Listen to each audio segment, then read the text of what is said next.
Welcome to this explainer. Today, we're taking what could be a super dense textbook on international business management and flipping it into something you can actually use. We're talking about a practical, step-by-step playbook for global expansion. Let's get right into it. Okay, so picture this. An entrepreneur named Taylor Smith is watching TV, sees a commercial for a power painter, and boom, she has an epiphany. Why don't I just import this into Asia? It sounds like a total no-brainer, right? A simple, surefire winner. Well, as you can see here, that assumption got shattered pretty fast. Once you actually do the math and factor in fluctuating baht and yen exchange rates, import tariffs, and just the sheer abundance of cheap labor in local markets, the whole thing flips. The final consumer price over in Thailand makes the power painter completely unviable. I mean, why would anyone pay a massive premium for a fancy gadget when they can just hire someone locally to do the exact same job for way less? Which brings us to Section 1, the global business landscape. To really grasp why simple importing just doesn't cut it anymore, we've got to zoom out and look at the massive macroeconomic forces at play. International business is literally as old as civilization itself. It's evolved from a basic barter system right on through the invention of coins and modern banking, all the way to the hyper-connected era we live in now. And today, driven by tech and advanced education, the world is completely flat. No business can afford to just sit in an isolated bubble. All right, moving on to Section 2, culture and trade theories. So, as globalization keeps expanding, the nations that actually win are the ones that know the rules of the game. And a big rule? Trade is not a zero-sum game of mercantilism, where there's a clear winner and a loser. David Ricardo figured this out way back in 1817 with his theory of comparative advantage. Basically, it means countries should just export what they produce most efficiently. It completely ditches the old idea that one single nation needs to make absolutely everything itself. Building right on top of that, we have the Heckscher-Ohlin theory. This one proposes that a capital-rich country is going to export capital-intensive goods, while a labor-rich country exports labor-intensive goods. Makes sense, right? That sets the entire global division of labor. So if your expansion strategy is going to work, it has to perfectly match what your target country naturally holds in abundance.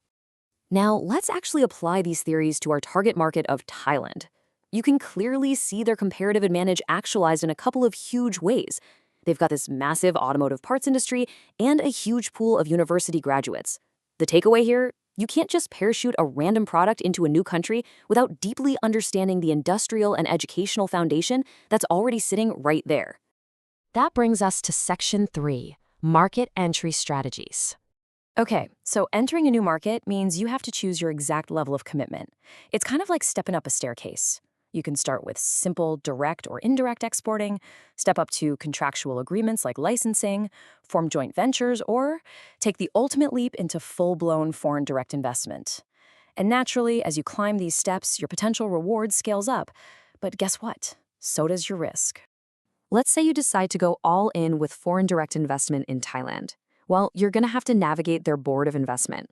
They are basically the ultimate gatekeepers for things like foreign land ownership and getting those crucial tax privileges. You can't skip this. Understanding local regulatory gateways is absolutely non-negotiable if you want a successful expansion. Now, a lot of folks look at joint ventures as a safe middle ground for entering Asian markets. But be careful, because they act a whole lot like a corporate marriage. You have to be hyper-cautious of control stalemates. If partnering companies from entirely different cultures clash at the boardroom level and end up sabotaging each other, your product is never even making it to the shelf. Let's get into Section 4, the power painter case. Bringing this all back to Taylor Smith and her power painter idea, setting the wrong price internationally is honestly often fatal. Taylor totally failed because she used cost-based pricing instead of market-based pricing. Instead of researching what a Thai consumer would actually perceive as valuable compared to local alternatives, she just tallied up her production cost, slapped a markup on top, and assumed the market would just adapt to her. And spoiler alert, the market rarely does. Which leads us perfectly into Section 5, managing global risks. If you're building a global expansion playbook, you absolutely have to account for operating in the unknown. That means mapping out 3 main categories of risk: commercial, political, and speculative. You need to evaluate the absolute worst-case scenarios before you invest a single dime. What if the local currency crashes and bankrupts your suppliers? What if a new tariff or embargo hits overnight? You gotta have a plan for all of it.